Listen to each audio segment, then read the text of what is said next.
नमस्कार, बहुत स्वागत है आपका आश्रम यूट्यूब चैनल पर।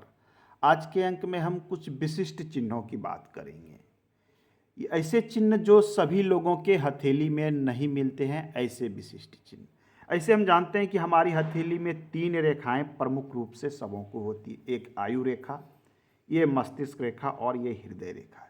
इसके अलावे कई एक चिन्ह होते हैं। कई बार कुछ रेखाएं मिलकर कुछ विशिष्ट चिन्ह बनाती है। ये चिन्ह कभी कभी ऐसा बनता है, ये देख लीजिए। ये मान लीजिए कोई रेखा है, एक चिन्ह आई, इसने ऐसे बनाया ऐसे बनाया, ये देखिए। ये जो चिन्ह बन रहा है, ये चिन्ह को शास्त्र में ध्वज का चिन्ह कहा गया है। ध्वज अर्थात पताका का चिन्ह। इसे आप झंडा भी बोल सकते हैं, इसे फ्लैग का भी चिन्ह बोला जा सकता है। तो ये है ध्वज का चिन्ह। ये प्रतीक किसका है? ध्वज लहराना अर्थात ये विजय का प्रतीक है, अर्थात आपकी जीत होगी। कहीं भी कहा जाता है कि वहाँ उसने झंडा गाड़ दिया या फिर अपने नाम का पताका फहरा दिया, अर्थात उनकी जीत होने वाली है। तो यह ज्योतिषी शास्त्र के अनुसार ये ध्वज का चिन्ह विशेष शुभ माना गया है। ऐसे तो ये आपके हथेली में कहीं पर भी बना हो, चाहे इस स्थान पर इस स्थान पर, तो वो आपके लिए शुभ ही परिणाम देगा। परंतु कुछ विशेष स्थान पर इसके बनने पर यह अत्यधिक शुभ परिणाम देता है।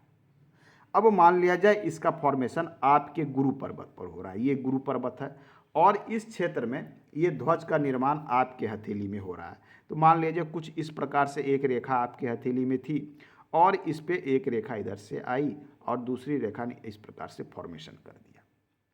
तो ये आप देखें कि इस प्रकार का फॉर्मेशन ध्वज का चिन्ह कहलाता है। और ध्वज क्या है? मंदिर के ऊपर लगता है, मठ के ऊपर लगता है, विजय का प्रतीक है। पुराने राजा महाराजा अपने घर पर, गढ़ पर या फिर रथ पर इसे लगाते थे। तो यह चिन्ह गुरु पर है। गुरु क्या चीज, किन चीज़ों को दिखलाता है? गुरु ज्ञान को दिखलाता है, गुरु नॉलेज को दिखलाता है। गुरु अध्यात्म से जोड़कर हम देखते हैं गुरु पर्वत को, तो आध्यात्मिक प्रवृत्ति गुरु दिखलाता है। साथ में गुरु का अर्थ होता है एक तरह से समाज में अच्छे प्रतिष्ठित व्यक्ति। जिनका गुरु अच्छा है अर्थात ये जातक समाज में प्रतिष्ठित होंगे, लोगों के मन में विशेष मान सम्मान इनके प्रति रहेगा।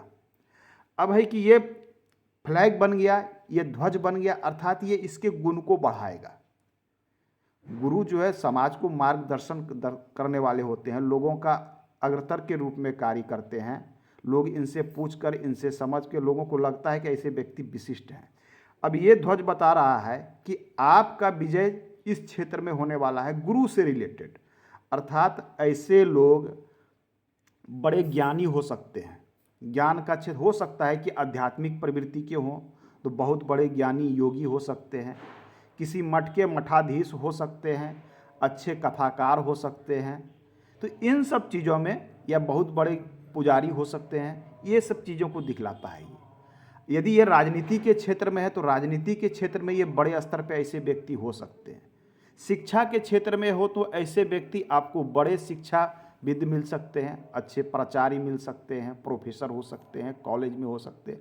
तो ज्ञान के क्षेत्र में बहुत अच्छा नॉलेज रखने वाले ऐसे व्यक्ति आपको मिल सकते हैं।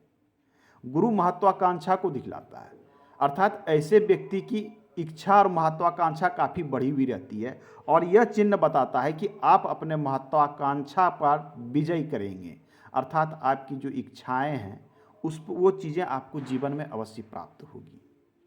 आपकी महत्वाकांक्षा, आपकी इच्छा एवं आपका स्वाभिमान वो गुरु दिखलाता है। तो इन चीज़ों में आपको सर्वोत्तम फल मिलने वाले हैं, ये गुरु दिखला रहा है।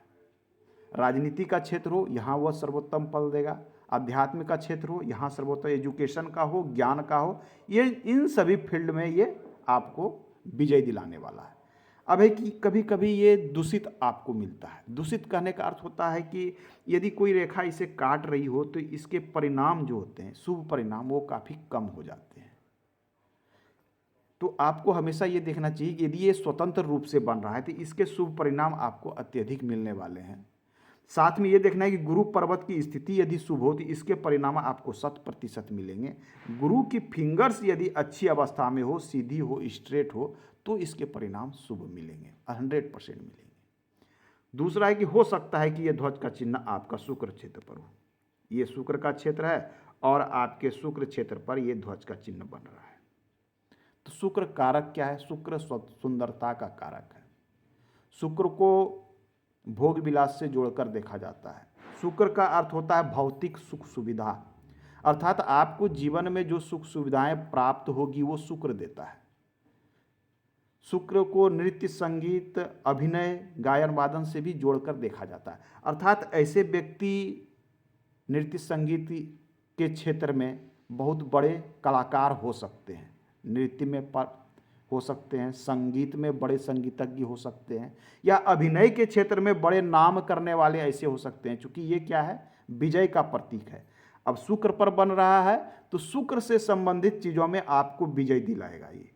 तो शुक्र अर्थात अभिनय के क्षेत्र में विजय दिला सकता है। हो सकता है कि आप अच्छे स्क्रिप्ट राइटर हों, हो सकता है कि आप अच्छे डायरेक्टर हों, मूवी बनाने वाले हों, सीरियल बनाने वाले हों, वेब सीरीज बनाने वाले, तो इन सब चीज़ों में आपको विजय दिलाएगा, ये काफ़ी ऊपर ले जाएगा। अब है कि शुक्र से वो भौतिक सुख सुविधा, अच्छे घर का सुख, अच्छे वाहन का सुख, खान पान का सुख, ये सभी चीज़ें शुक्र से जोड़ते हैं। तो इन चीज़ों में सर्वोपरि रहेगा, अर्थात शुक्र पर होना यह अत्यंत आपको शुभ परिणाम देना है, अर्थात जीवन में किसी चीज़ों की आपको कमी होने यह चिन्ह नहीं देगा। केवल देखना है कि यह चिन्ह जो बनता है वो निर्दोष बनता हो, इस पर किसी प्रकार का दोष न हो, इसे कोई रेखा काटे नहीं। यदि काटती है तो इसके परिणाम काफ़ी क्षीण हो जाते हैं, शुभ फल में काफ़ी कमी आ जाती है। फ्लैग का चिन्ह हो सकता है कि आपके मिडिल में बने, ये क्षेत्र है राहु का। और राहु पर बनना, राहु क्या करता है जीवन में? राहु आपको जीवन में अचानक से सफलता भी देता है और ये अचानक से आपको गर्त में भी ले जाता है। राहु दोनों का कारक है और राहु का क्षेत्र ये मिडिल में आपका इतना पोर्शन राहु का होता है। इस क्षेत्र पर शुभ चिन्ह आपको अचानक से सफलता देगी। रातों रात ऐसे व्यक्ति करोड़पति हो सकते हैं। करोड़पति कहने का अर्थ होता है कि हो सकता है ऐसे व्यक्ति साधारण हो, परंतु अचानक से इनको वर्किंग क्षेत्र में काफ़ी लाभ हो जाए या कोई बड़ा वर्क इनके हाथ में आ जाए, बड़ी सर्विस लग जाए, इस प्रकार की स्थिति, या कोई बड़ा लॉटरी लग जाए। जब हम अचानक से धन की बात करते हैं या झटके का धन जिसे कहते हैं, तो एक तरह से लॉटरी लग जाए, या शेयर बाजार में वर्क करते हैं वहाँ लाभ हो जाए, या गड़ा हुआ धन संपत्ति प्राप्त हो जाए, कहीं कोई डूबी हुई संपत्ति इनको प्राप्त हो जाए बड़ी मात्रा में, ये चीज़ें दिखलाती है। ये आपको देता है राहु। तो राहु पे क्षेत्र पर इसका प्रभाव आपको धन संपत्ति के मामले में आपको निश्चिंत कराएगा, जीवन में धन संपत्ति की कमी होने नहीं देगा। तो ये राहु पर इसके प्रभाव। अब ये हथेली में कई पर्वत हैं, अन्य जगह पर भी मिलता है। आपके यदि मंगल क्षेत्र पर बने, मंगल आपका 2 क्षेत्र है यहाँ, यदि मंगल क्षेत्र पर ऐसा चिन्ह बनता है तो मंगल क्या है? भूमि का प्रतीक है। मंगल क्या है? साहस को दिखलाता है। तो ऐसे व्यक्ति अत्यधिक साहसी आपको मिलेंगे। विषम से विषम परिस्थिति में अडिग रहने वाला, एक बार जो बोल दिया वो कार्य करके रहेगा, इस प्रकार की चीज़ें ये मंगल देता है। मंगल को हम यदि वर्किंग क्षेत्र से जोड़े तो भूमि से रिलेटेड वर्क करने वाला ये व्यक्ति मिलेगा। रियल इस्टेट का कारोबारी हो सकता है। ये व्यक्ति पेट्रोलियम वर्क से जुड़ा हुआ हो सकता है, खदान वर्क से जुड़ा हुआ हो सकता है, और उस क्षेत्र में ये बड़े स्तर पर कार्य करेगा, क्योंकि ये विजय का चिन्ह है, अर्थात इसका विजय उस क्षेत्र में होने वाला है। साथ में मंगल को हम जोड़ते हैं, जैसे ऐसे व्यक्ति यदि पुलिस में हो, मिलिट्री में हो, सेना में हो, तो मंगल या स्पोर्ट्समैन हो, तो इस क्षेत्र में ये अपना विजय लहराएंगे। यदि ये गवर्नमेंट, ये सेवा के क्षेत्र में है, तो इस क्षेत्र में इनका विशेष योगदान होगा और ये अपना नाम चारों तरफ फैलाएंगे। तो यह चिन्ह आपको ऑलवेज शुभ देता है। अब कुछ पर्वतों की स्थिति और बची हुई है, हम अगले अंक में इसके विषय में बात करेंगे। आज के अंक में इतना ही, धन्यवाद।